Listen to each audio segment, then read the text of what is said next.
സുമിലായിരിക്കുന്ന എല്ലാ പ്രിയപ്പെട്ടവർക്കും കർത്താവായ യേശു ക്രിസ്തുവിന്റെ ശ്രേഷ്ഠമേറിയതായ നാമത്തിലുള്ള സ്നേഹവന്ദനങ്ങളെ അറിയിക്കുന്നു. ഒന്നിച്ച് കർത്താവിന്റെ പാദപീഠത്തിൽ നമുക്ക് ലഭിക്കുന്നതായ സമയങ്ങൾ വളരെ സന്തോഷദായകമാകുവാൻ പ്രാർത്ഥനയോടെ നിങ്ങളായിരിക്കണമേ എന്ന് ഓർപ്പിക്കുന്നു. പ്രത്യേകിച്ച് സംസാരിക്കുന്ന എന്നെ ഓർത്ത് നിങ്ങൾ പ്രാർത്ഥിക്കണമേ. സംസാരിക്കേണ്ടതുപോലെ സംസാരിപ്പാൻ ദൈവകൃപ ആവശ്യമാണ്. സ്തോത്രം. കർത്താവ് അത് നമുക്കത് മനസ്സിലാക്കുവാനുള്ളതായ ദൈവകൃപയും കേൾവിക്കാരിൽ പകരേണ്ടതായിട്ടുണ്ട്. അതുകൊണ്ട് ദൈവകൃപ നമ്മുടെ മേൽ പകരപ്പെടേണ്ടതിന് പറയുവാനും കേൾക്കുവാനും അത് മനസ്സിലാക്കുവാനുമുള്ളതായ താല്പര്യം നമ്മുടെ ഹൃദയത്തിൽ ഉണ്ടാകുമാറാകട്ടെ. ദൈവമായ കർത്താവ് നമ്മെ സഹായിക്കേണ്ടതിന് ദൈവകരങ്ങളിൽ ഏൽപ്പിച്ച പ്രാർത്ഥനയോടെ ആയിരിക്കുമ്പോൾ നാം പഠിച്ചുകൊണ്ടിരിക്കുന്നതായ ആ പ്രത്യേക വിഷയത്തിലേക്ക് ഞാൻ നിങ്ങളുടെ ശ്രദ്ധയെ ആകർഷിക്കുകയാണ്. ദൈവത്തിന്റെ തിരുവചനം അത് ദൈവവചനമാണ് എന്ന് നമുക്കറിയാം. എന്നാൽ അതിന് സഹായകമായിരിക്കുന്നതായ തെളിവുകൾ നാം ചിന്തിച്ചുകൊണ്ടിരിക്കുകയാണ്. ദൈവത്തിന്റെ വചനം അല്ലെങ്കിൽ നമ്മുടെ കയ്യിലിരിക്കുന്നതായ വേദപുസ്തകം ദൈവത്തിന്റെ വചനമാണെന്നുള്ളതിന് 10 ബേസിക് എവിഡൻസ് ആണ് നമ്മൾ ചിന്തിച്ചുകൊണ്ടിരിക്കുന്നത്. അതിൽ ഒന്നാമത്തെ കാര്യം നമ്മൾ കഴിഞ്ഞ ആഴ്ചയിൽ ചിന്തിച്ചു. അത് തിരുവചനത്തിന്റെ യുണീക്ക്നെസ്. നിങ്ങൾക്കത് ഓർമ്മ കാണുമെന്ന് ഞാൻ കരുതുന്നു. 66 പുസ്തകങ്ങൾ അടങ്ങിയതായ ദൈവത്തിന്റെ തിരുഗ്രന്ഥം 1600 വർഷങ്ങൾ കൊണ്ട് എഴുതി പൂർത്തീകരിച്ചതായ ആ തിരുഗ്രന്ഥം ഒന്നാമത്തെ പുസ്തകമായ ഉൽപ്പത്തി പുസ്തകവും ഒടുവിലത്തെ പുസ്തകമായ വെളിപ്പാട് പുസ്തകവും തമ്മിലുള്ളതായ ബന്ധം നമ്മളത് വിശദമായി ചിന്തിപ്പാനായിട്ടിടയായി. അതോടൊപ്പം തന്നെ ആ വേദപുസ്തകം എഴുതിയതായ എഴുത്തുകാരെ കുറിച്ച്, അവർ ജീവിച്ചിരുന്നതായ കാലഘട്ടങ്ങളെ കുറിച്ച്, അവർ താമസിച്ചിരുന്നതായ ഇടങ്ങളെ കുറിച്ച് ഒക്കെ നമ്മൾ ചുരുക്കമായി പെട്ടെന്ന് ചിന്തിച്ചു പോകുവാനായിട്ടിടയായി. അപ്പൊ അതിൽ നിന്നെല്ലാം നമ്മൾ മനസ്സിലാക്കിയത് എന്താണെന്ന് ചോദിച്ചാൽ 66 പുസ്തകങ്ങൾ അടങ്ങിയതായ സത്യവേദ പുസ്തകത്തെ നമ്മൾ ഒറ്റ പുസ്തകമായി കണക്കാക്കിയ ഒരു പുസ്തകം 66 അധ്യായങ്ങളുള്ള ഒരു പുസ്തകമായി കണക്കാക്കിയാൽ അതിന്റെ ആദ്യത്തെ അധ്യായമായ ഉൽപ്പത്തിയും ഒടുവിലത്തെ അധ്യായമായ വെളിപ്പാട് പുസ്തകവും തമ്മിൽ അത് അങ്ങനെ നമ്മൾ സങ്കല്പിച്ചു കഴിഞ്ഞാൽ ഓരോ അധ്യായങ്ങൾ തമ്മിലുള്ളതായ ബന്ധം അഭേദ്യമാണ് എന്ന് നമുക്ക് കാണുവാനായിട്ട് കഴിയും. അതുകൊണ്ട് തന്നെ ഒരു ഗ്രന്ഥം, ഒരു പുസ്തകം, 66 അധ്യായങ്ങളുള്ള ഒരു പുസ്തകം ഒരു വ്യക്തി എഴുതിയെന്നുള്ളതായ നിലയിൽ അടുക്കും ചിട്ടയും ക്രമീകരണവും വിഷയങ്ങൾ തമ്മിലുള്ളതായ അനുബന്ധങ്ങളും ചരിത്രപരമായ കാര്യങ്ങളും പ്രൊഫറ്റിക് രീതികളും എല്ലാം നമുക്കത് വളരെ കൃത്യമായ ഒരു വിശ്വസനീയത തരികയാണ്. വേദപുസ്തകത്തിന്റെ യുണീക്ക്നെസ് മുഖാന്തരം വേദപുസ്തകം ദൈവത്താൽ വിരചിക്കപ്പെട്ടതാണ് എന്നുള്ള കാര്യം നമുക്ക് സംശയം കൂടാതെ മനസ്സിലാക്കുവാനായിട്ട് കഴിഞ്ഞു. രണ്ടാമത്തെ ആ സൂപ്പർ നാച്ചുറൽ എലിമെന്റ് എന്ന് പറയുന്നത് കഴിഞ്ഞ ആഴ്ചയിൽ നമ്മളത് അതിന്റെ ഹെഡിങ് ചിന്തിപ്പാനായിട്ടിടയായി.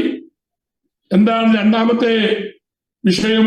ഈ നമ്മുടെ കയ്യിരിക്കുന്നതായ വേദപുസ്തകം ദൈവത്തിന്റെ തിരുവചനമാണ് എന്നുള്ളതിന് രണ്ടാമത്തെ എവിഡൻസ് അതിന്റെ സൂപ്പർ നാച്ചുറൽ എലിമെന്റ് എന്ന് പറയുന്നത് അതിന്റെ അനശ്വരത്വമാണ്, ഇൻഡിസ്ട്രക്റ്റബിലിറ്റിയാണ്.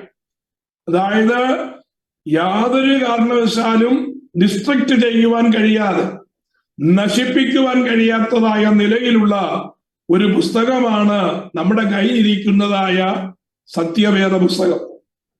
ദൈവത്തിന്റെ വചനമാണെന്ന് അറിഞ്ഞുകൊണ്ട് തന്നെ ആ ദൈവത്തിന്റെ വചനം മാനവരാശിയെ മുഴുവനും നിത്യതയിൽ എത്തിക്കുമെന്ന് അറിഞ്ഞതായ മനുഷ്യന്റെ ശത്രുവായ പിശാച് ഈ തിരുവചനം ഉണ്ടായ നാൾ മുതൽ അതിനെ നശിപ്പിച്ച് കളയുവാൻ അക്ഷീണ പരിശ്രമം ചെയ്തു എന്ന് ചരിത്രത്തിന്റെ ഏടുകളിൽ കൂടെ നമുക്ക് മനസ്സിലാക്കുവാനായിട്ട് കഴിയും.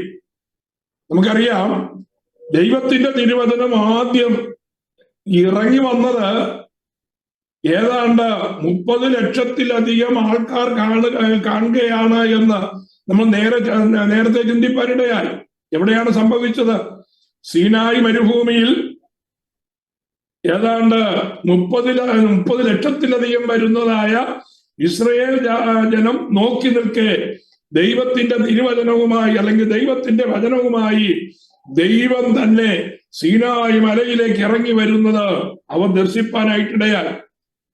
40 ദിവസങ്ങൾക്ക് ശേഷം ദൈവം എഴുതി കൊടുത്തതായ ആ ന്യായപ്രമാണവുമായി അവരുടെ നേതാവായ മോശ പർവ്വതത്തിൽ നിന്ന് ഇറങ്ങി വരുന്നത് അത്രയും ജനം കാണുവാനായിട്ടിടയായി. ഒരു കാര്യത്തിന്റെ ദൃക്സാക്ഷി, ആ ദൃക്സാക്ഷികളുടെ ഉറപ്പാണ് ആ വസ്തുവിന്റെ വിശ്വസനീയതയ്ക്ക് ഒരടിസ്ഥാനം എന്ന് പറയുന്നത്. അന്ന് സീനായി മരുഭൂമിയിൽ ഉണ്ടായിരുന്നതായ ഇസ്രായേൽ ജാതി 3500 വർഷങ്ങൾക്ക് ശേഷം ഇന്നും ഭൂമിയിൽ ശേഷിച്ചിരിക്കുന്നു എന്നുള്ളത് നമ്മുടെ കയ്യിലിരിക്കുന്നതായ വേദപുസ്തകത്തിന്റെ വിശ്വസനീയത തകർക്കുവാൻ പറ്റാത്തതായ ഒരു കാര്യമാണ്.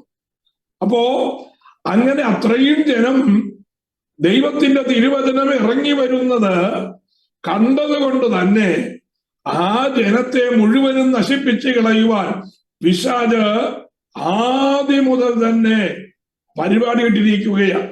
അതുകൊണ്ടാണ് മറ്റൊരു രാജ്യവും നേരിടാത്തത്ര പ്രതിസന്ധികൾ ഇസ്രയേലിനെതിരെ കടന്നു വരുവാൻ ആദ്യം മുതൽ തന്നെ ഇടയായതും ഇപ്പോഴും അവർ ആ പ്രതിസന്ധിയിലായിരിക്കുന്നത്. അപ്പൊ അത് നമ്മൾ ചിന്തിച്ചാൽ ദൈവവചനത്തെയോ ആ ദൈവവചനം ലോകത്തിന് ലഭിച്ചതായ ആ സന്ദർഭം കണ്ടതായ ജനത്തെയോ നശിപ്പിച്ച് കളയുവാനായിട്ട് കഴിഞ്ഞില്ല എന്നുള്ളതാണ് ബേസിക് ആയിട്ട് നമ്മൾ ചിന്തിക്കുന്നത്. എന്നാൽ ഈ ദൈവത്തിന്റെ വചനത്തെ തകർത്ത് കളയുവാൻ വളരെ ശക്തമായ കൂടങ്ങൾ ഉണ്ടായി എന്നുള്ളതാണ് നമുക്ക് മനസ്സിലാക്കുവാൻ കഴിയുന്നത്. എന്താ കൂടം എന്ന് പറഞ്ഞാൽ? മലയാളത്തിൽ അങ്ങനെ ഒരു ഉപകരണമുണ്ട്, കൂടം എന്ന് പറഞ്ഞൊരു ഉപകരണമുണ്ട്. എന്താന്ന് ചോദിച്ചു കഴിഞ്ഞാൽ ഹ്യൂജ് ഹാമർ അല്ലെങ്കിൽ വലിയ ചുറ്റിക, അതിനാണ് കൂടം എന്ന് പറയുന്നത്. ഒരുപക്ഷെ ക്വാറിയിലൊക്കെ നിങ്ങൾ പോയിട്ടുണ്ടെങ്കിൽ കാണുവാനായിട്ട് കഴിയും. പാറ പൊട്ടിക്കുന്ന ഇടത്ത് വലിയ പാറ പൊട്ടിക്കാനായിട്ട് എടുത്താൽ പൊങ്ങാത്തതായ ഹ്യൂജ് ഹാമറാണ് ഉപയോഗിക്കുക. അത് പൊക്കി വളരെ പ്രയാസപ്പെട്ട് പൊക്കി പാറമേൽ അടിക്കുമ്പോ ആ പാറ കഷ്ണം തകരുന്നതായിട്ട് കാണുവാൻ കഴിയും. ഞാനത് ഒത്തിരി കണ്ടിട്ടുള്ള കൂട്ടത്തിലാണ്. കാരണം ഞങ്ങൾ താമസിച്ചിരുന്നതായ ഭവനത്തോട് ചേർന്ന് വലിയ ഒരു പാറയുടെ ഏക്കർ കണക്കിന് വിസ്താരമുള്ളതായ ഒരു ഏരിയ ഉണ്ടായിരുന്നത് കൊണ്ട് ആ വലിയ പാറയിൽ നിന്ന് വെടിമരുന്ന് വെച്ച് പാറ പൊട്ടിച്ചിട്ട് ഈ പാറയെ പൊട്ടിച്ച് ചെറിയ ചെറിയ പാറ കഷ്ണങ്ങളാക്കി പിന്നെ അതിനെ ചരലുകളാക്കി മാറ്റുന്ന പ്രക്രിയ എന്റെ ബാല്യത്തിൽ ഒത്തിരി ഞാൻ കണ്ടിട്ടുണ്ട്. അപ്പോ ഈ ദൈവവചനമാകുന്നതായ ഈ ഉറപ്പുള്ളതായ കാര്യത്തെ തകർക്കുന്നതിന് ശക്തമായ ചുറ്റികകൾ ഉണ്ടായി എന്നുള്ളതാണ്. അപ്പൊ നമ്മൾ അതിനെക്കുറിച്ചാണ് പഠിക്കുന്നത്. എത്ര വലിയ കൂടങ്ങൾ ഉണ്ടായാലും അല്ലെങ്കിൽ എത്ര വലിയ ഹ്യൂജ് ഹാമേഴ്സ് ഉണ്ടായാലും ആ ദൈവവചനത്തിൽ അടിക്കുമ്പോ ആ ഹാമർ തകരുന്നതല്ലാതെ ദൈവവചനത്തിന് ഇതുവരെയും ഒരു കോട്ടം തട്ടിയിട്ടില്ല എന്നുള്ളതാണ് ഇതിന്റെ പിന്നിൽ ഒരു അമാനുഷികമായ ശക്തി ഉണ്ട് എന്ന് നമുക്ക് ഉറപ്പ് തരുന്നതായ കാര്യം. അതെന്താണെന്ന് നോക്കാം. നമുക്ക് പ്രധാനമായും 3 തരത്തിലുള്ളതായ പെർസിക്യൂഷൻ ആണ് അല്ലെങ്കിൽ കഷ്ടതകളാണ് തിരുവചനം നേരിടേണ്ടതായിട്ട് വന്നത്. ഒന്ന്, രാഷ്ട്രീയപരമായ പെർസിക്യൂഷൻ അല്ലെങ്കിൽ രാഷ്ട്രീയപരമായ പീഡനങ്ങൾ ഈ തിരുവചനത്തിന് ഏൽക്കേണ്ടതായി വന്നു. തിരുവചനത്തെ നശിപ്പിച്ചു കളയുവാൻ രാഷ്ട്രങ്ങളും ഭരണാധികാരികളും അവരുടെ അധികാരവും ശക്തിയും ഉപയോഗിച്ച് ശ്രമിച്ചത് നമുക്ക് ചരിത്രത്തിന്റെ ഏടുകളിൽ നിന്ന് കാണുവാനായിട്ട് കഴിയും. AD 303 റോമൻ ചക്രവർത്തിയായിരുന്ന ഡയോക്ലീഷ്യൻ എന്നതായ ചക്രവർത്തി ബൈബിളിനെ തകർത്ത് കളയുവാൻ ശ്രമിച്ചത് നമുക്ക് ചരിത്രത്തിൽ നിന്ന് മനസ്സിലാക്കുവാനായിട്ട് കഴിയും. പക്ഷേ ഏതൊക്കെ രാജ്യങ്ങളാണ്, ഏതൊക്കെ രാജാക്കന്മാരാണ് ഈ വേദപുസ്തകത്തെ നിശേഷം തകർത്ത് കളയുവാനായിട്ട് ശ്രമിച്ചത്? രാജാക്കന്മാരും സാമ്രാജ്യങ്ങളും മാറിപ്പോയി. പക്ഷേ നമ്മുടെ കയ്യിലിരിക്കുന്നതായ വേദപുസ്തകം ഇന്നും അത് അജയ്യമായി നിലകൊള്ളുകയാണ്. അപ്പോ രാഷ്ട്രീയപരമായ എല്ലാ പെർസിക്യൂഷനെയും അല്ലെങ്കിൽ എല്ലാ പീഡനങ്ങളെയും വേദപുസ്തകം ചെറുത്തു നിൽക്കുവാനായിട്ടിടയായി. രാഷ്ട്രീയ നേതാക്കന്മാർക്ക് വേദപുസ്തകത്തെ മാറ്റിക്കളയുവാനായിട്ട് കഴിഞ്ഞില്ല. രണ്ടാമത്തെ വിഷയമെന്ന് പറഞ്ഞത് മതപരമായ പീഡനങ്ങളാണ്, റിലീജിയസ് പെർസിക്യൂഷൻ. ആ റിലീജിയസ് പെർസിക്യൂഷനെ ചിന്തിക്കുമ്പോ ലോകത്തിലെ ഏറ്റവും പ്രധാനപ്പെട്ടതായ മതങ്ങളെല്ലാം തന്നെ വേദപുസ്തകത്തിന് എതിരായി നിന്നു എന്ന് നമുക്ക് കാണുവാനായിട്ട് കഴിയും. ഏതാണ്ട് 4-ാം നൂറ്റാണ്ടിന് ശേഷം ചരിത്രം മനസ്സിലാക്കിയിട്ടുള്ളതായി നമുക്കറിയാം. 4-ാം നൂറ്റാണ്ടിന് ശേഷം പ്രബലമായി വന്നതായ മതം എന്ന് പറയുന്നത് റോമൻ കത്തോലിക്ക മതമാണ്. ക്രിസ്തീയ മതം എന്ന പേരിൽ ഉയർന്നു വന്നതായ അല്ലെങ്കിൽ ഉണ്ടായി വന്നതായ മതമാണ് റോമൻ കാത്തലിക് എന്ന് പറയുന്നതായ മതം. അതിന്റെ തലപ്പത്തിരിക്കുന്നതായ അല്ലെങ്കിൽ അതിന്റെ ഭരണാധികാരിയായ പോപ്പ്, പ്രൈസ് ദി ലോർഡ്, ഈ ദൈവത്തിന്റെ വചനത്തെ നിശേഷം നിഗ്ലക്ട് ചെയ്യുക മാത്രമല്ല, ആ ദൈവത്തിന്റെ വചനം വായിക്കുന്നതും ഭവനത്തിൽ സൂക്ഷിക്കുന്നതും മരണകരമായ കുറ്റമാണ് എന്ന് വിധിച്ചുകൊണ്ട് സാധാരണ ജനങ്ങളിൽ നിന്ന് വേദപുസ്തകത്തെ എത്രത്തോളം അകറ്റാമോ അത്രത്തോളം അകറ്റുവാനായിട്ടിടയായിട്ടത്. ശ്രദ്ധിക്കണം, റോമൻ കത്തോലിക്ക പോപ്പുമാര് മിക്കവാറും ഒന്നൊഴിയാതെ എല്ലാവരും തന്നെ, പ്രത്യേകിച്ച് പോപ്പ് ഇന്നസെന്റ് മൂന്നാമൻ എന്നറിയപ്പെടുന്നതായ പോപ്പ് 1199 വേദപുസ്തകം കത്തിച്ചു കളയുവാനായിട്ട് കൽപ്പനയിട്ടു. വേദപുസ്തകം എവിടെ കണ്ടാലും അത് കത്തിച്ചു കളയുവാൻ എന്ത് ചെയ്തു? ഓർഡർ ഇട്ടു.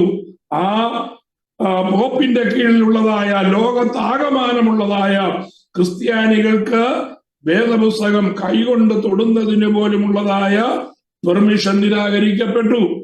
അപ്പോ വേദപുസ്തകം ആരുടെയും കൈവശം എത്താതിരിക്കത്തക്ക വിധം ആരാണോ വേദപുസ്തകത്തെ മാനിക്കേണ്ടത്, ആരാണോ വേദപുസ്തകത്തെ സാധാരണ ജനങ്ങളിലേക്ക് എത്തിക്കേണ്ടത്, അവരെ തന്നെ വേദപുസ്തകത്തിന്റെ ശത്രുക്കളാക്കി മാറ്റി പിശാച് ദൈവത്തിന്റെ വചനത്തെ ഇറാഡിക്കേറ്റ് ചെയ്യുവാൻ, ലോകത്തിൽ നിന്ന് മുഴുവനും മാറ്റിക്കളയുവാനായിട്ട് ശ്രമിച്ച കൂട്ടത്തിലാണ്. എന്നാൽ അക്കൂട്ടത്തിൽ ഏറ്റവും മാനിക്കേണ്ടതായ 2 വ്യക്തികളെ നമുക്ക് മനസ്സിലാക്കുവാനായിട്ട് കഴിയും. അതിൽ ഒരു വ്യക്തി എന്ന് പറയുന്നത് നമുക്ക് പേര് വളരെ പരിചിതമായ പേരാണ്, ജോൺ വിക്ലിഫ് എന്ന് പറയുന്നതായ ഒരു വ്യക്തി. Praise the Lord. എന്താ ചെയ്യുന്നറിയാമോ? അത് വേദപുസ്തകം സാധാരണ ജനങ്ങളിൽ നിന്ന് മാറ്റിക്കളയുവാനുള്ളതായ ആ തീരുമാനം വരുമ്പോ ആ ജോൺ വിക്ലിഫ് വേദപുസ്തകത്തെ എന്ത് ചെയ്തു? അത് സൂക്ഷിക്കുകയും അതിനെ പരിഭാഷപ്പെടുത്തുകയും ചെയ്യുവാനായിട്ടിടയായിട്ട് തീർന്നു. ഏതാണ്ട് 14-ാം നൂറ്റാണ്ടിൽ വേദപുസ്തകം കത്തിച്ചു കളയുവാനുള്ളതായ കൽപ്പന പുറപ്പെട്ടപ്പോ ആ പുറപ്പെട്ടതായ അതേ സ്ഥാനത്തു നിന്ന് തന്നെ ജോൺ വിക്ലിഫ് ആ 14-ാം നൂറ്റാണ്ടിൽ ലോകം ആര് ഭരിക്കണം എന്നുള്ളത് ഒരു തർക്ക വിഷയമായിരുന്നതായ ഘട്ടത്തിൽ മതമാണോ രാഷ്ട്രീയമാണോ ഭരിക്കേണ്ടത്? ആ സമയത്ത് പോപ്പ് അധികാരത്തിന്റെ ഉത്തുംഗ ശൃംഖത്തിലാണ്, ഏറ്റവും മുകളിൽ നിൽക്കുകയാണ്. ആ പോപ്പ് റോമൻ കത്തോലിക്ക സഭയുടെ നേതൃത്വം അലങ്കരിക്കുന്നതായ പോപ്പ് ചെയ്യുന്ന കാര്യങ്ങൾ തെറ്റാണ് എന്ന് സാധാരണ ജനങ്ങൾക്ക് മനസ്സിലാക്കേണ്ടതിന് ജോൺ വിക്ലിഫ് വളരെ പ്രയാസപ്പെട്ട് ആ വേദപുസ്തകം ഇംഗ്ലീഷിലേക്ക് ട്രാൻസ്ലേറ്റ് ചെയ്യുവാനായിട്ടിടയായിട്ട് തീർന്നു. പക്ഷേ ആ ട്രാൻസ്ലേറ്റ് ചെയ്തതായ ജോൺ വിക്ലിഫിനെ കൊന്നുകളയുകയാണ് ചെയ്തത്. പക്ഷേ അദ്ദേഹത്തെ കൊന്നതുകൊണ്ട്, അല്ലെങ്കിൽ അദ്ദേഹം കൊല്ലപ്പെട്ടത് കൊണ്ട് വിവർത്തനം ചെയ്യപ്പെട്ടതായ വേദപുസ്തകം നശീകരിക്കപ്പെട്ടില്ല. അത് അജയമായി നിലകൊള്ളുവാനായിട്ടിടയായിട്ട് തീർന്നു. അത് സംഭവിച്ചത് 1400-കളിലാണ്, അല്ലെങ്കിൽ ഏതാണ്ട് 1400 തൊട്ട് മുമ്പാണ്. ഇത്രയും ചെയ്തതായ ജോൺ വിക്ലിഫിനെ 1384 ഡിസംബർ 28 എന്താ ചെയ്തത്? ഒരു സർവീസ് നടത്തിക്കൊണ്ടിരിക്കുന്നതായ സമയത്ത് അദ്ദേഹം പെട്ടെന്ന് ശാരീരികമായി തളർവാദം പിടിക്കുവാനായിട്ടിടയായിട്ട് തീർന്നു. അങ്ങനെ താമസിയാതെ അദ്ദേഹം മരണപ്പെടുവാനായിട്ടിടയായി. അദ്ദേഹം മരണപ്പെട്ടു കഴിഞ്ഞപ്പോ അദ്ദേഹത്തിന്റെ മരണത്തോടുള്ളതായ ബന്ധത്തിൽ അദ്ദേഹത്തിന്റെ ശത്രുക്കൾ ഇദ്ദേഹം പിശാചിന്റെ ആളാണെന്ന് പറഞ്ഞ് മുദ്രകുത്തി അദ്ദേഹം തർജ്ജമ ചെയ്തതായ വേദപുസ്തകത്തെ വീണ്ടും നിരാകരിക്കപ്പെടുവാനുള്ളതായ അവസ്ഥയിലേക്ക് മാറ്റുവാനിടയായി. പക്ഷേ ദൈവം തന്റെ പ്രമാണത്തെ എക്കാലത്തും സൂക്ഷിച്ചതുപോലെ ദൈവം ശത്രുക്കളുടെ കയ്യിലകപ്പെട്ട് വേദപുസ്തകം നശിച്ചു പോകാതിരിക്കേണ്ടതിന് ദൈവം അതിന്റെ ക്രമീകരണം ചെയ്യുവാനായിട്ടിടയായിട്ട് തീർന്നു. 14-ാം നൂറ്റാണ്ട് എന്ന് പറഞ്ഞാൽ 1300-കളിൽ വേദപുസ്തകത്തെ അത് പ്രചാരത്തിലേക്ക് കൊണ്ടുവരുവാനായിട്ട് ആദ്യമായി വേദപുസ്തകം വിവർത്തനം ചെയ്തതായ മനുഷ്യനാണ് ജോൺ വിക്ലിഫ്. അതിനുശേഷം ജോൺ വിക്ലിഫിന് ശേഷം വേദപുസ്തകം അതിൻ്റെതായ നിലയിൽ കൊണ്ടുവന്നതായ മറ്റൊരു മഹാനായ വ്യക്തിയാണ് വില്യം ടിൻഡെയിൽ എന്നറിയപ്പെടുന്നതായ മഹാനായ വ്യക്തി. ഓർമ്മ കാണുമായിരിക്കും, ചില മാസങ്ങൾക്ക് മുമ്പ് നമ്മുടെ എബിന് ഒരു ഷോർട്ട് ഫിലിം കാണിച്ചത് നിങ്ങൾക്ക് ഓർമ്മയുണ്ടായിരിക്കുമല്ലോ. വില്യം ടിൻഡെയിൽ എന്ന് പറയുന്നതായ വ്യക്തി 1484 മുതൽ 1536 വരെയുള്ളതായ കാലഘട്ടങ്ങളിലാണ് താൻ ജീവിച്ചിരുന്നത്. ഇദ്ദേഹം ഇപ്പോൾ നമ്മുടെ കൈവശം ഇരിക്കുന്നതായ കിങ് ജെയിംസ് വെർഷൻ അതിൻ്റെതായ നിലയിൽ ട്രാൻസ്ലേറ്റ് ചെയ്തതായ മനുഷ്യനാണ് വില്യം ടിൻഡെയിൽ എന്ന് പറയുന്നതായ മനുഷ്യൻ. ആ മനുഷ്യൻ ഇതൊക്കെ ചെയ്തു എങ്കിലും ആ വ്യക്തിയെയും മതഭ്രാന്തന്മാർ എന്ത് ചെയ്തു? കൊന്നുകളയുവാനായിട്ടിടയായി. അപ്പൊ വേദപുസ്തകത്തിന് പിന്നിൽ അത് നിലനിർത്തുവാൻ ദൈവം ഉപയോഗിച്ചതായ വ്യക്തികൾ കൊല്ലപ്പെട്ടു പോയെങ്കിലും ലോകത്തിൽ നിന്ന് മാറ്റപ്പെട്ടു എങ്കിലും വേദപുസ്തകം അന്ന് മുതൽ ഇന്ന് വരെ എന്ത് ചെയ്യുന്നു? അജയമായി നിലകൊള്ളുകയാണ്. അപ്പൊ മതഭ്രാന്തിൽ നിന്ന്, അല്ലെങ്കിൽ മതപരമായ പെർസിക്യൂഷനിൽ നിന്ന് ദൈവത്തിന്റെ വചനത്തെ എക്കാലത്തും ദൈവം സൂക്ഷിച്ചു അത് കാലക്രമത്തിൽ മതഭ്രാന്തിൽ നിന്ന് വേദപുസ്തകം മോചനം പ്രാപിപ്പാനായിട്ടിടയായി. പക്ഷേ മതഭ്രാന്തിൽ നിന്ന് മോചനം പ്രാപിച്ചു എങ്കിലും പിശാച് അടുത്ത ആയുധവുമായിട്ട്, അല്ലെങ്കിൽ അടുത്ത ഹാമറുമായിട്ട് വേദപുസ്തകത്തെ തകർക്കുവാനായിട്ട് കടന്നു വന്നു. അത് മൂന്നാമത്തെ വിഷയമാണ്. ലോകത്തിലെ തത്വശാസ്ത്രങ്ങൾ വേദപുസ്തകത്തിന് എതിരായി തീരുവാനായിട്ടിടയായിട്ട് തീർന്നു. വേദപുസ്തകത്തിലെ തത്വശാസ്ത്രങ്ങൾ, ഫിലോസഫിക്കൽ പെർസിക്യൂഷൻ എന്ന് പറയുമ്പോ വേദപുസ്തകത്തിന്റെ ഉപദേശങ്ങൾ അത് ലോജിക്കലി തെറ്റാണ്, അല്ലെങ്കിൽ ശാസ്ത്രപരമായി തെറ്റാണ് എന്ന് തെളിയിച്ചുകൊണ്ട് വേദപുസ്തകത്തിനെതിരായി അനേക തത്വശാസ്ത്രങ്ങൾ എഴുന്നേൽക്കുവാനായിട്ടിടയായി. നമുക്കറിയാം, ഗ്രീക്കാണ് തത്വശാസ്ത്രങ്ങളുടെ കൂട്ടത്തിൽ ഏറ്റവും മുൻപന്തി നിൽക്കുന്നത് എന്ന് നമുക്കറിയാം. ആ തത്വശാസ്ത്രങ്ങൾ ദൈവത്തിന്റെ വചനത്തിനെതിരായി വരുമ്പോൾ അതിന് പിൻബലം എന്ന വണ്ണം അതിനെതിരല്ലെങ്കിൽ ആ തത്വശാസ്ത്രങ്ങളെ കൊണ്ട് വേദപുസ്തകത്തെ എതിർത്തതായ 3 വ്യക്തികളെ നമുക്ക് കാണുവാനായിട്ട് കഴിയും. അതിൽ ഒന്നാമത്തെ വ്യക്തി എന്ന് പറയുന്നത് വോൾട്ടയർ. ആ വോൾട്ടയർ പറഞ്ഞത് താൻ ജീവിച്ചിരുന്നതായ ആ കാലഘട്ടത്തിൽ ഏതാണ്ട് എന്റെ ഓർമ്മ ശരിയാണെങ്കിൽ 1700-കളിലാണ് വോൾട്ടയർ ജീവിച്ചിരുന്നത്.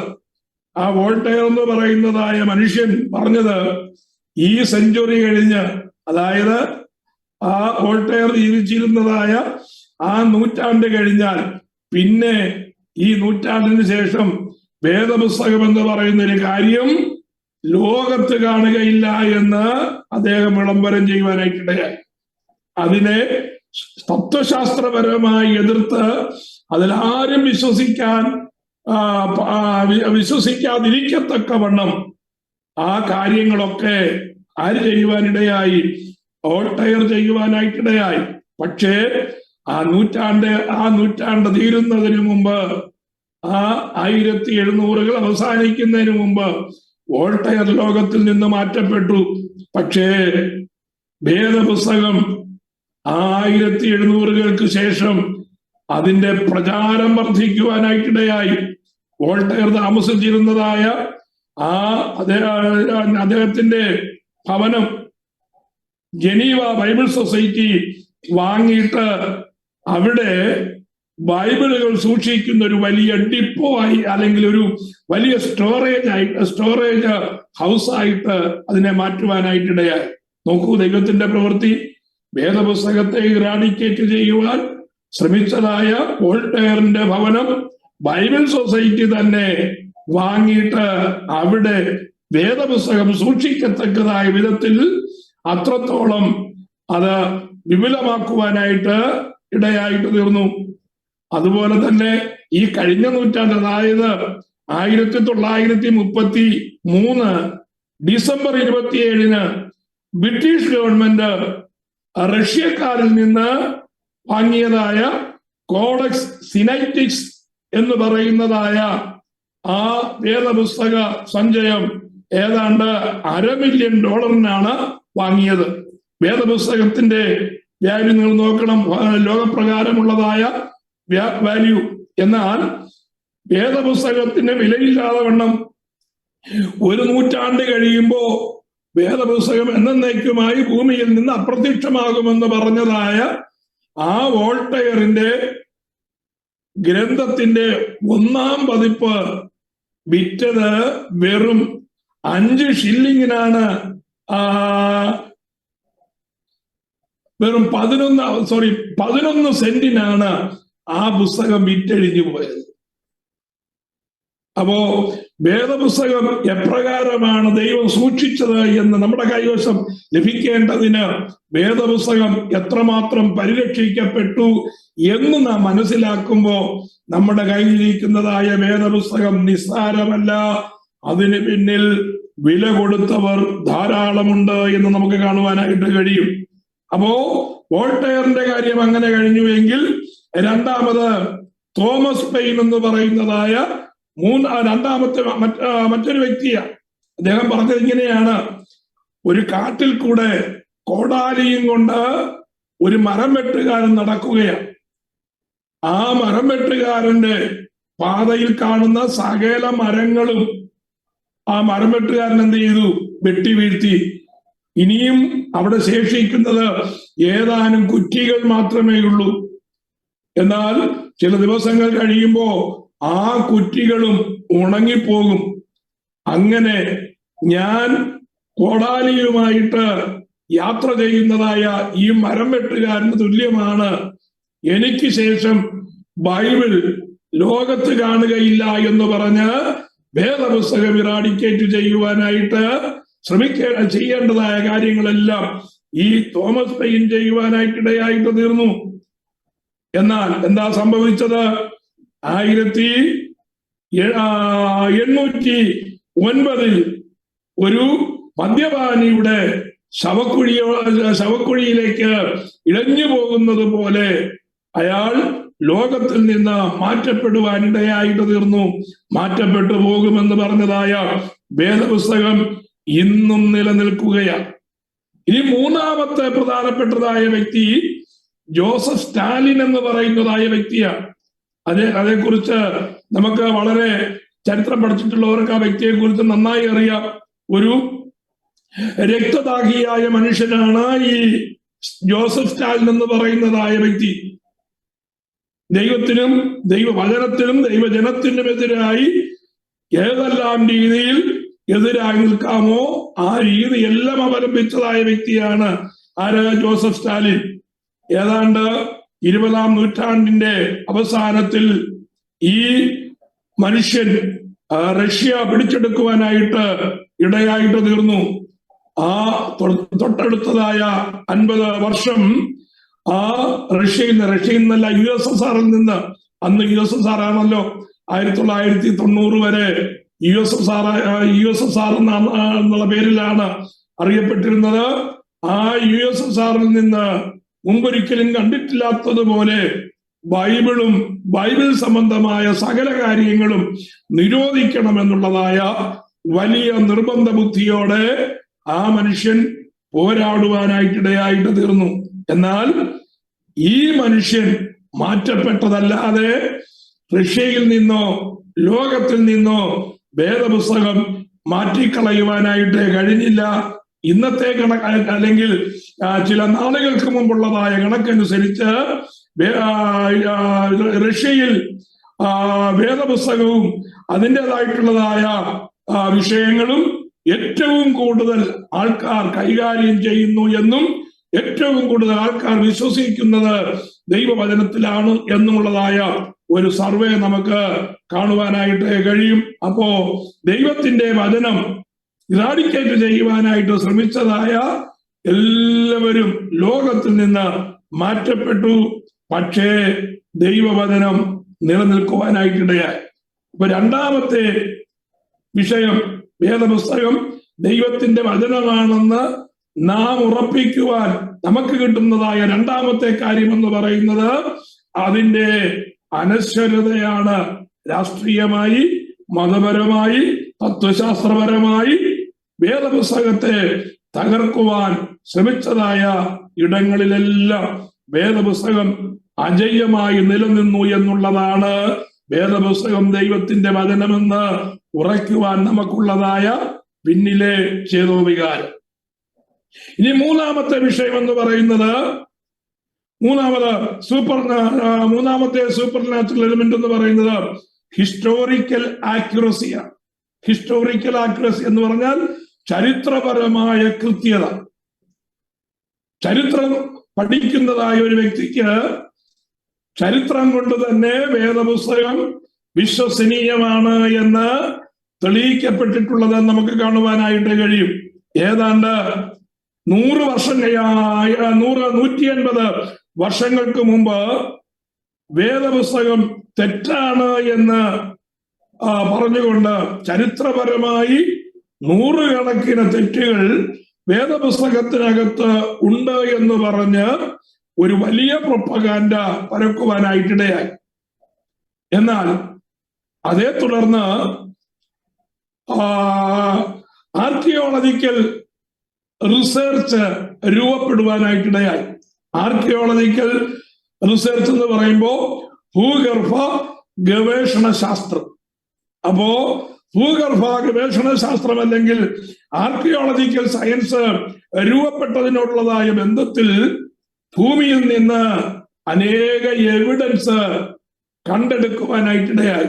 വേദപുസ്തക സംബന്ധമായ അനേക കാര്യങ്ങൾ തെളിവായി, പ്രത്യക്ഷത്തിൽ തെളിവായി ഈ ശാസ്ത്രലോകം കണ്ടെടുക്കുവാനായിട്ടിടയായിട്ട് തീർന്നത് ചരിത്രപരമായി രേഖപ്പെടുത്തിയിട്ടുണ്ട്.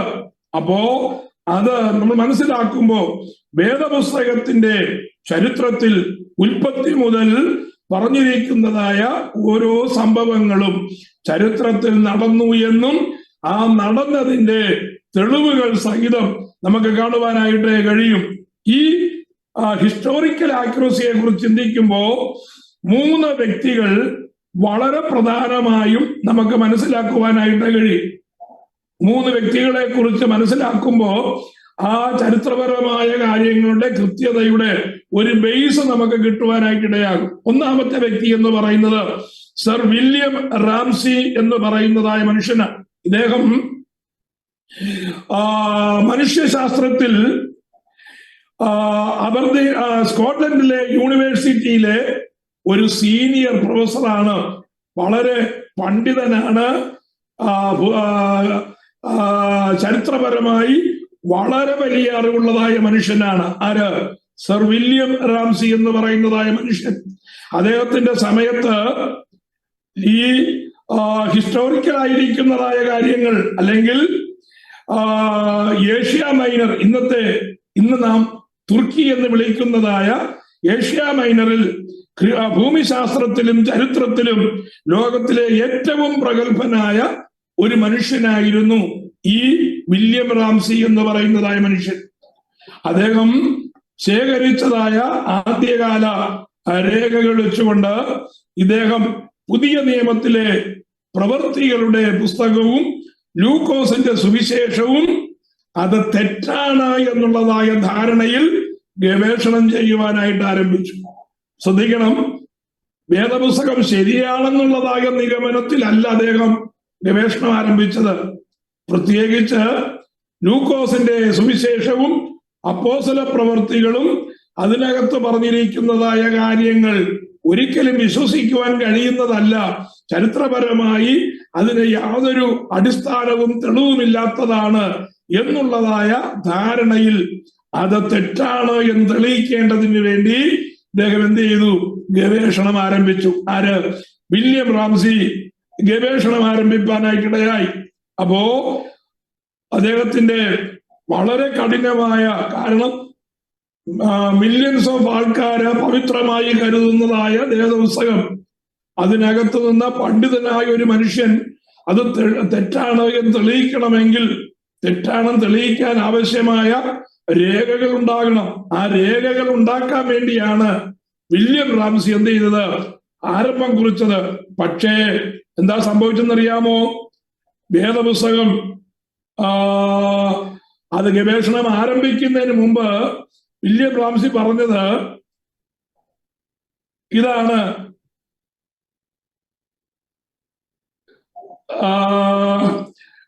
പുരാതന ക്രിസ്ത്യാനിറ്റിയുടെ വെറും സങ്കല്പങ്ങളാണ് ലൂക്കോസിൽ പറഞ്ഞിരിക്കുന്നതായ ചരിത്രപരമായ കാര്യങ്ങളും ഭൂമിശാസ്ത്രപരമായ കാര്യങ്ങളും.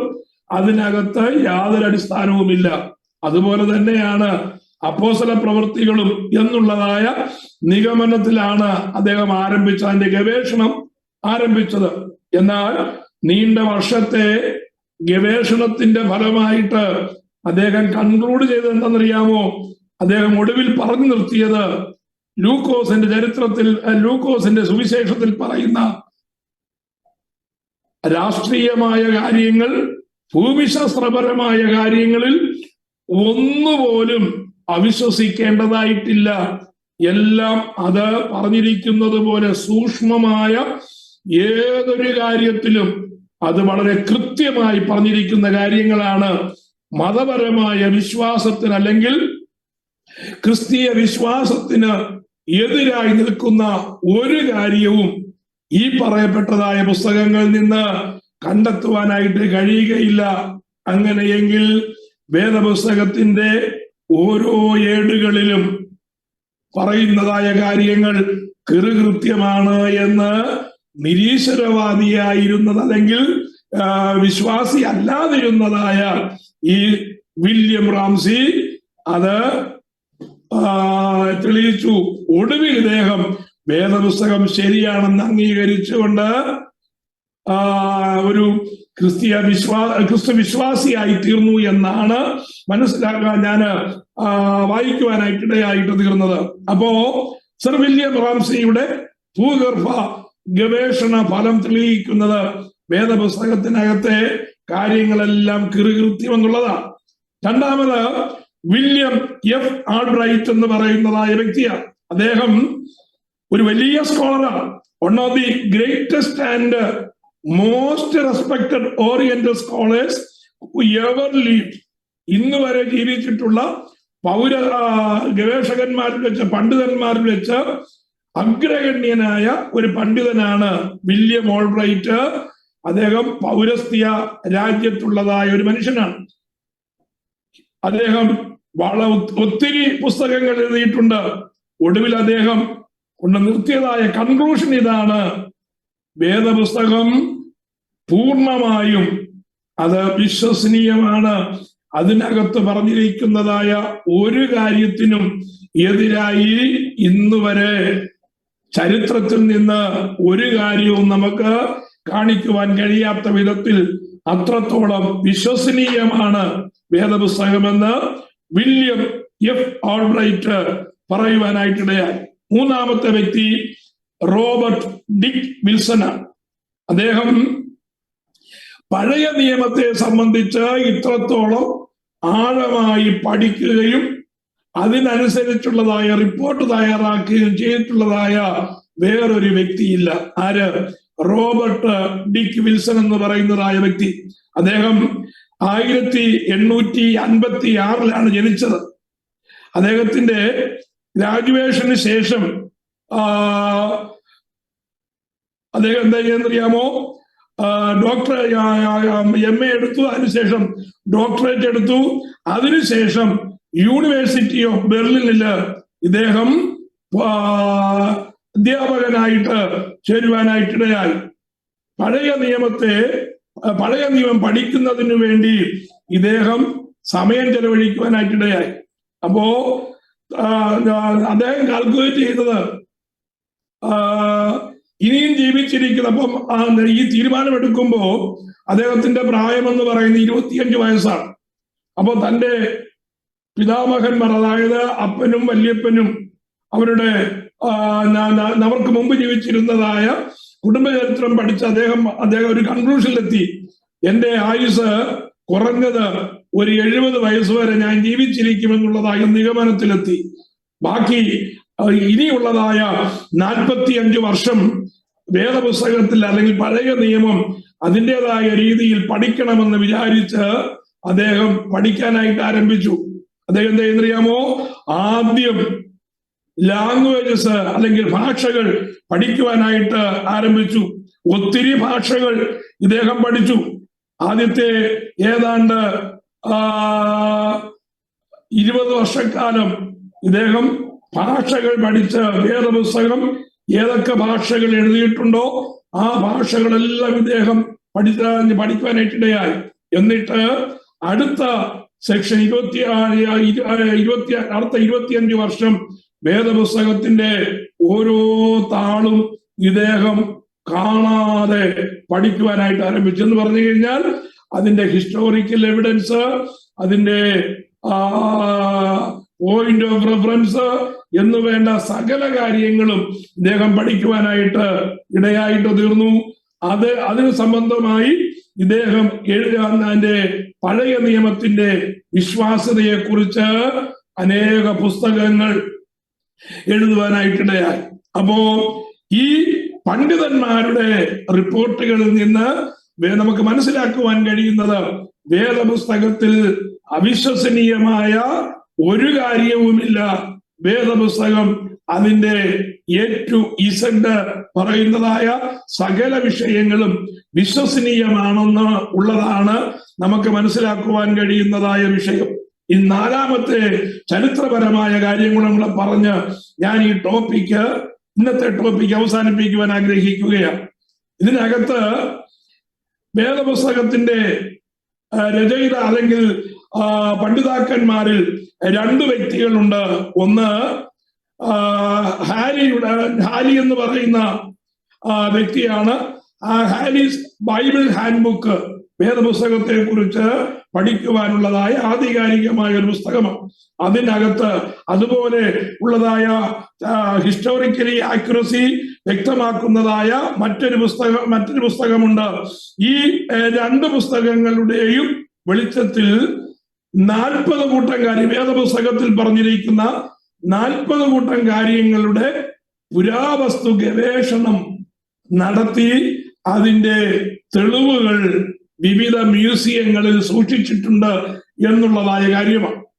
വെറുതെ പറഞ്ഞു പോകുകയല്ല, ആർക്കിയോളജിക്കൽ എവിഡൻസോടുകൂടെ അതിന്റെ തെളിവുകൾ കണ്ടെത്തി ആ തെളിവുകൾ ഇന്ന് ലോകത്തിന്റെ വിവിധ ഭാഗങ്ങളിലുള്ളതായ മ്യൂസിയങ്ങളിൽ സൂക്ഷിച്ചിട്ടുണ്ട് എന്നുള്ളതായ കാര്യമാണ്. അതിൽ ഈ 40 കൂട്ടം കാര്യങ്ങൾ ഏതൊക്കെയാണ് എന്ന് ജസ്റ്റ് ഞാനൊന്ന് പറഞ്ഞു പോകാം. ഒന്നാമത്, ആ 40 കൂട്ടം കാര്യങ്ങളിൽ ഒന്നാമത്തെ വിഷയം എന്ന് പറയുന്നത് ഏദൻ തോട്ടത്തെ കുറിച്ചുള്ളതായ കാര്യമാണ്. ഏദൻ തോട്ടത്തെ കുറിച്ച് വേദപുസ്തകത്തിൽ പറഞ്ഞിരിക്കുന്നതായ ഭാഗം നമുക്കറിയാം. 2-ാം അധ്യായത്തിന്റെ 8 മുതൽ 14 വരെയുള്ളതായ ഭാഗങ്ങളാണ്. ഇത് ആർക്കിയോളജിക്കലി ഗവേഷണം ചെയ്ത് മനസ്സിലാക്കിയിരിക്കുന്നതായ കാര്യം, ടൈഗ്രീസ് നദീതീരത്ത് ഉള്ള മെസൊപ്പൊട്ടോമിയയിൽ നിന്ന് കണ്ടെടുത്തതായ ആർക്കിയോളജിക്കൽ എവിഡൻസ് ഉണ്ടെന്നുള്ളതാണ്. ലോകത്തിലെ ആദ്യത്തെ സിവിലൈസേഷൻ എന്ന് പറയുന്നത്, അല്ലെങ്കിൽ സംസ്കാരം എന്ന് പറയുന്നത് മെസൊപ്പൊട്ടോമിയൻ സംസ്കാരമാണ്. ഈജിപ്ഷ്യൻ സംസ്കാരമാണ് പൂർണ്ണതയുള്ളതായ സംസ്കാരമെങ്കിലും ലോകത്ത് ആരംഭിച്ചതായ ഒന്നാമത്തെ സംസ്കാരം എന്ന് പറയുന്നത് ഈജിപ്ഷ്യൻ സംസ്കാരത്തിന് മുമ്പുള്ള മെസൊപ്പൊട്ടോമിയൻ സംസ്കാരമാണ്. ഈ മെസൊപ്പൊട്ടോമിയൻ സംസ്കാരത്തിന്റെ അതിന്റെ ഏറ്റവും മുകളിൽ നിൽക്കുമ്പോഴാണ് അബ്രഹാം കൽദയരുടെ ഊരിൽ നിന്ന് ദൈവത്തിന്റെ വിളി കേട്ട് പുറപ്പെട്ടു വരുന്നത്. അപ്പോ ആ മെസൊപ്പൊട്ടോമിയ എന്ന സ്ഥലത്ത്, അല്ലെങ്കിൽ ടൈഗ്രീസിന്റെ നദീതടങ്ങളിൽ നിന്ന് ഏദൻ തോട്ടത്തിന്റെ അവശിഷ്ടങ്ങൾ കണ്ടെടുത്തതായിട്ടുള്ളതായ തെളിവുകളുണ്ട്.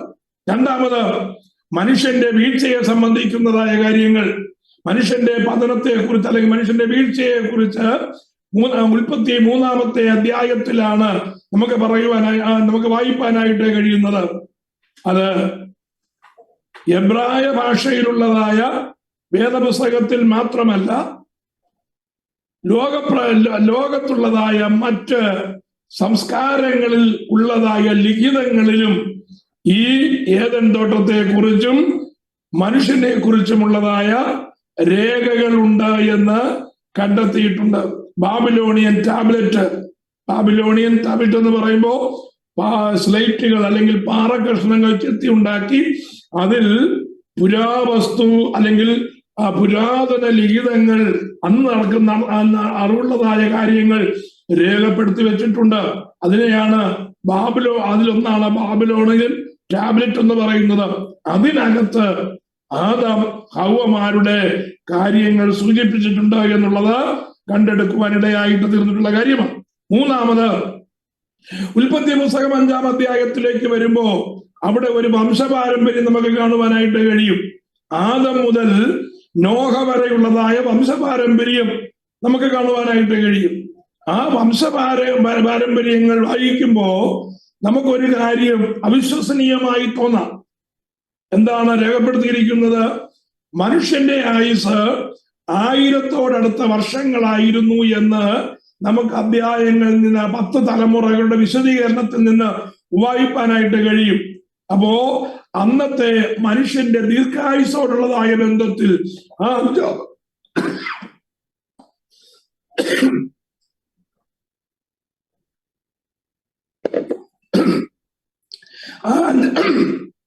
5-ാം അധ്യായത്തിൽ നമുക്ക് കാണുവാനായിട്ട് കഴിയും.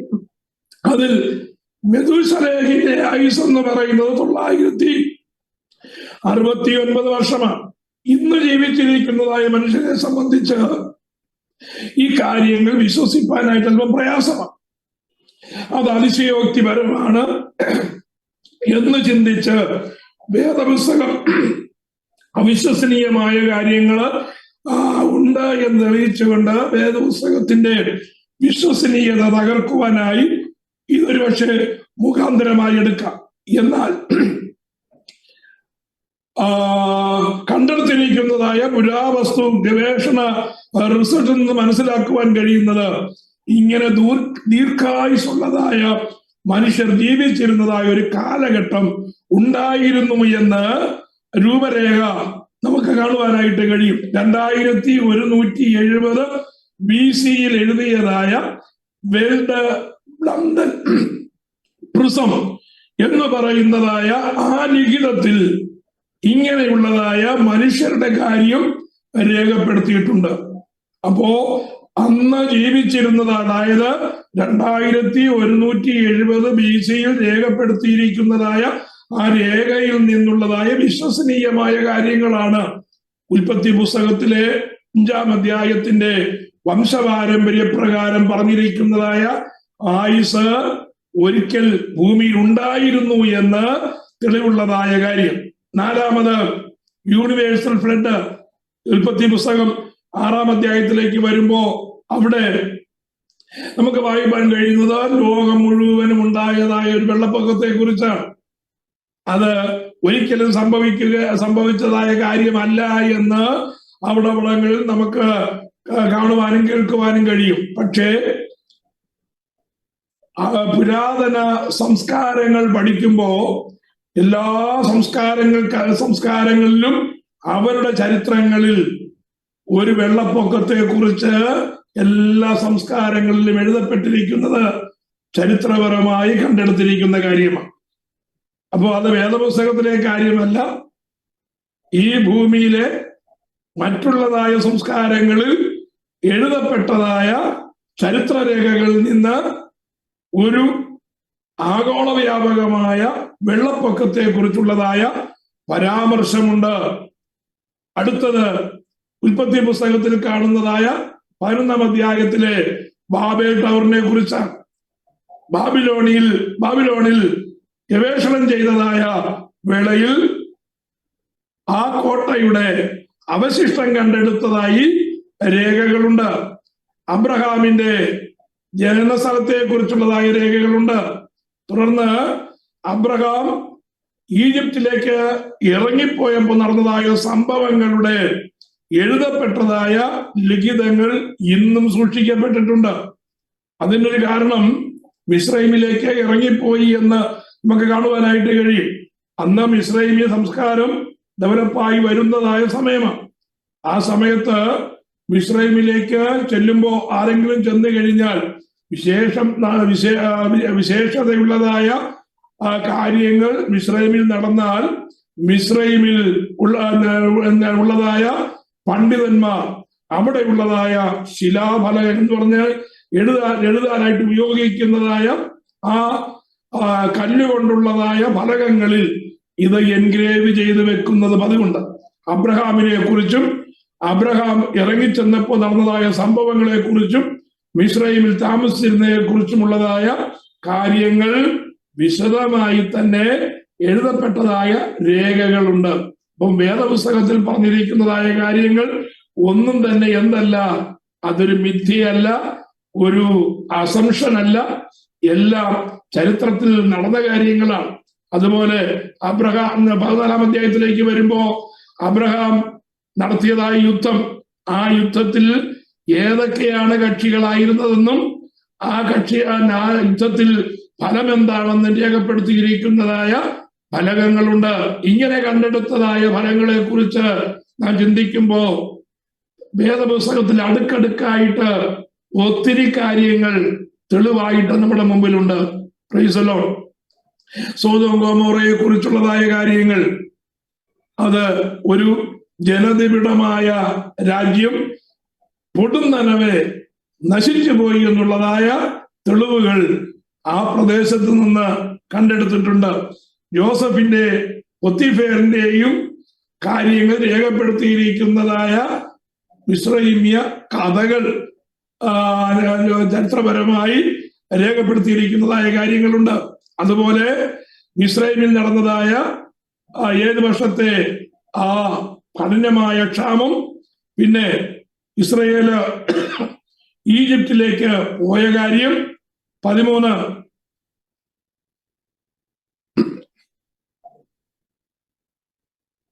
ആ വൈക്കോലില്ലാതെ ഇഷ്ടിക ഉണ്ടാക്കാനായിട്ട് മിശ്രൈമ്യ പ്രഭുക്കന്മാർ ഇസ്രയേലിന് മേൽ ഊഴിയ വേലയ്ക്ക് നിയോഗിച്ചതായ കാര്യങ്ങൾ, പിന്നെ മോശയുടെ ജനനം, ഫറവോന്റെ കാലത്ത് നടന്നതായ ആദ്യജാതന്മാരുടെ സംഹാരം, പുതിയ നിയമത്തിന്റെ പ്രത്യേകിച്ച് ഇസ്രയേലിന്റെ പുറപ്പാട് രേഖപ്പെടുത്തിയിരിക്കുന്നതായ 12-ാം അധ്യായത്തിലെ കാര്യങ്ങൾ എന്ന് തുടങ്ങി വേദപുസ്തകത്തിലെ ഓരോ കാര്യങ്ങളും ചരിത്രപരമായി ശരിയാണ് എന്ന് തെളിയിക്കുന്നതായ അനേക തെളിവുകൾ ഇന്ന് നമുക്ക് ലഭ്യമാണ്. എന്തിനധികം പറയുന്നു? യെരിഹോ മതിലിന്റെ കാര്യം വളരെ വിശദമായി തന്നെ രേഖപ്പെടുത്തിയിരിക്കുന്നതായ കാര്യമാണ്. ആ യെരിഹോ മതിൽ വീണ കാര്യം ആർക്കിയോളജിസ്റ്റ് കണ്ടെടുത്തിട്ടുണ്ട്, സമയം ഉൾപ്പെടെ പറഞ്ഞിട്ടുണ്ട്. ഏതാണ്ട് BC 1400 അത് സംഭവിച്ചത് എന്ന് അവർ ചരിത്രപരമായി പ്രൂവ് ചെയ്തിട്ടുമുണ്ട്. അത് വേദപുസ്തകപരമായി കാലം നോക്കുമ്പോൾ ആ പീരീഡും ഏതാണ്ട് അതേ സമയത്ത് തന്നെയാണ്. അപ്പോ ഞാനിനി വിവരിക്കേണ്ട കാര്യം ഒരു നീണ്ട ലിസ്റ്റാണ്, ഒരു 40ഓളം കാര്യങ്ങൾ. അത് വായിക്കാനുള്ളതായ സമയം എൻ്റെ മുമ്പിലെങ്കിലും ഞാൻ ജസ്റ്റ് ഒന്ന് പറഞ്ഞു പോകാം. യെരിഹോ മതിലിന്റെ തകർച്ച, പിന്നെ കനാന്യരുടെ മേൽ ദെബോരയുടെ വിജയം, ന്യായാധിപന്മാരുടെ പുസ്തകത്തിലെ കാര്യം, ശൗല് ഭരിച്ചിരുന്നതായ കാര്യം, ശമൂവേലിന്റെ പുസ്തകത്തിലെ വിഷയം, അതുപോലെ ദാവീദിന്റെ യുദ്ധ കാര്യങ്ങൾ, ശലോമോന്റെ കാലത്തുണ്ടായിരുന്നതായ ആ സ്വർണത്തിന്റെ വിശദാംശം, പിന്നെ ശലോമോന്റെ കുതിരാലയത്തിന്റെ തെളിവുകൾ, ശലോമോന്റെ കോപ്പർ ഫർണസ്, ശലോമോന്റെ നാവികസേന, പിന്നെ രാജാക്കന്മാരുടെ പുസ്തകത്തിൽ പറയുന്നതായ അനേക കാര്യങ്ങൾ. അതിന്റെ ഒരു വലിയ ലിസ്റ്റ് നമുക്ക് കാണുവാനായിട്ട് കഴിയും. ഒടുവിൽ 32-ാമത്തെ വിഷയത്തിലേക്ക് വരുമ്പോ 10 ഗോത്രങ്ങൾ അടങ്ങിയതായ ഇസ്രയേലിനെ അശൂർ രാജാക്കന്മാർ പിടിച്ചുകൊണ്ടുപോകുന്നത്, ഹിസ്കിയ രാജാവ് ഉണ്ടാക്കിയതായ ടണല്, പിന്നെ മനശ്ശെയുടെ ഭരണകാലത്തുണ്ടായതായ സംഭവങ്ങൾ, എസ്തേറിന്റെ കാലത്തുണ്ടായിരുന്നതായ കൊട്ടാരം, ബാബിലോണിൻ പ്രവാസം, ബെൽസസറിന്റെ ഭരണകാലം, ഇതൊക്കെ ചരിത്രപരമായി തെളിയിച്ചതായ കാര്യങ്ങളാണ്. 40ാമത്തെ വിഷയം കൂടെ പറഞ്ഞ് ഞാൻ അവസാനിപ്പിക്കാം. അത് യോനയുടെ വിഷയമാണ്. ആ നിനവയുടെ മാനസാന്തരത്തെ കുറിച്ച് തെളിവ് സഹിതം ഹിസ്റ്ററിയിൽ, അല്ലെങ്കിൽ ചരിത്രത്തിൽ അത് രേഖപ്പെടുത്തിയിട്ടുണ്ട്. ഷൽമനേസർ രണ്ടാമൻ എന്ന് പറയുന്നതായ നിനവയുടെ രാജാവിന്റെ സമയത്താണ് അത് നടന്നത്. പെട്ടെന്ന് ഒരു റിലീജിയസ് ചേഞ്ച് ആ ദേശത്ത് ഉണ്ടായതായി രേഖപ്പെടുത്തിയിരിക്കുന്നതായ രേഖകളുണ്ട്. അത് പെട്ടെന്ന് അവരുടെ മതപരമായ കാര്യങ്ങൾ ചേഞ്ച് ചെയ്യുകയും ബഹുദൈവ വിശ്വാസത്തിൽ നിന്ന് അവർ ഏകദൈവ വിശ്വാസത്തിലേക്ക് തിരിഞ്ഞതിന്റെ രേഖകളും നമുക്ക് കാണുവാനായിട്ട് കഴിയും. അപ്പോ പഴയ നിയമത്തിലും പുതിയ നിയമത്തിലുമുള്ളതായ അനേക, ഇതുപോലെ തന്നെയാണ് പുതിയ നിയമത്തിൽ. ഞാൻ നേരത്തെ പറഞ്ഞല്ലോ, ലൂക്കോസിന്റെ സുവിശേഷത്തിൽ വളരെ സൂക്ഷ്മമായി രേഖപ്പെടുത്തിയിരിക്കുന്നതായ കാര്യങ്ങൾ ഒന്നുപോലും തെറ്റാതെ എല്ലാം കൃത്യമാണ് എന്ന് രേഖപ്പെടുത്തിയിരിക്കുന്നു. മത്തായി എഴുതിയതിനേക്കാൾ, യോഹന്നാൻ എഴുതിയതിനേക്കാൾ, മർക്കോസ് എഴുതിയതിനേക്കാൾ ഒത്തിരി വിവരങ്ങൾ ഭൂമിശാസ്ത്രപരമായും അതുപോലെ പൊളിറ്റിക്കലായിട്ടും കാര്യങ്ങൾ വളരെ സൂക്ഷ്മമായി പഠിച്ചാണ് ലൂക്കോസ് എഴുതിയത്. അപ്പൊ ലൂക്കോസിന്റെ സുവിശേഷം ആഴമായി പഠിക്കുന്നതായ ഒരു വ്യക്തിയെ സംബന്ധിച്ച് ആ കാലഘട്ടത്തെ ജിയോളജിക്കൽ സ്ഥിതി മനസ്സിലാക്കുവാനായിട്ട് കഴിയും, പൊളിറ്റിക്കൽ സ്ഥിതി മനസ്സിലാക്കുവാനായിട്ട് കഴിയും, അതുപോലെ റിലീജിയസ് സിറ്റുവേഷനും മനസ്സിലാക്കുവാനായിട്ട് കഴിയും. ഈ 3 കാര്യങ്ങളും അതിന്റെ ഭൂമിശാസ്ത്രപരമായി അതിന്റെ ഹിസ്റ്റോറിക്കൽ ടൈമിന്റെ അടിസ്ഥാനത്തിൽ കൃത്യമായി തെളിയിച്ചതാണ് പുതിയ നിയമത്തിലെ കാര്യങ്ങൾ നമ്മൾ ആദ്യം ചിന്തിച്ചത്. അങ്ങനെയെങ്കിൽ വേദപുസ്തകത്തിന്റെ ഉൽപ്പത്തി മുതൽ വെളിപ്പാട് വരെയുള്ളതായ സകല കാര്യങ്ങളും ഹിസ്റ്റോറിക്കലി ആക്യുറേറ്റ് ആണ്. അതുകൊണ്ട് തന്നെ നമ്മുടെ കയ്യിലിരിക്കുന്നതായ വേദപുസ്തകം ആധികാരികമായി ദൈവത്തിന്റെ പുസ്തകമാണ്. അത് സംശയിക്കേണ്ടതായി യാതൊരു കാര്യവുമില്ല. നമുക്ക് ഇനിയും നമ്മൾ ചിന്തിക്കുവാൻ പോകുന്നതായ വിഷയം എന്ന് പറയുന്നത് ശാസ്ത്രീയ സയന്റിഫിക് ആക്യുറസിയാണ്. ഇത് വളരെ രസകരമാണ്, ഈ സയന്റിഫിക് ആക്യുറസി. അത് അടുത്ത ആഴ്ചത്തോടുകൂടെ അത് നമുക്ക് ചിന്തിക്കാം. കർത്താവ് നമ്മെ സഹായിക്കട്ടെ. കണ്ണുകൾ അടയ്ക്കാം, പ്രാർത്ഥിക്കാം. ദൈവത്തിന്റെ തിരുവചനം എത്രത്തോളം കൃത്യമാണ്, എത്രത്തോളം വിശ്വസനീയമാണ് എന്ന് ചരിത്രവും ഭൂമിശാസ്ത്രവും സയൻസും വിളിച്ചു പറയുമ്പോൾ അതിനകത്ത് വിശ്വസിപ്പാൻ നമുക്ക് കിട്ടിയിരിക്കുന്നതായ ഭാഗ്യം വിലയേറിയ ഭാഗ്യമാണ്. അതുകൊണ്ട് തന്നെ തിരുവചനം അനുസരിച്ച് മുന്നോട്ട് പോകുവാൻ ദൈവമായ കർത്താവ് നമ്മെ സഹായിക്കട്ടെ എന്ന് പറഞ്ഞ് ഞാൻ വാക്കുകൾക്ക് വിരാമം കുറിക്കുന്നു.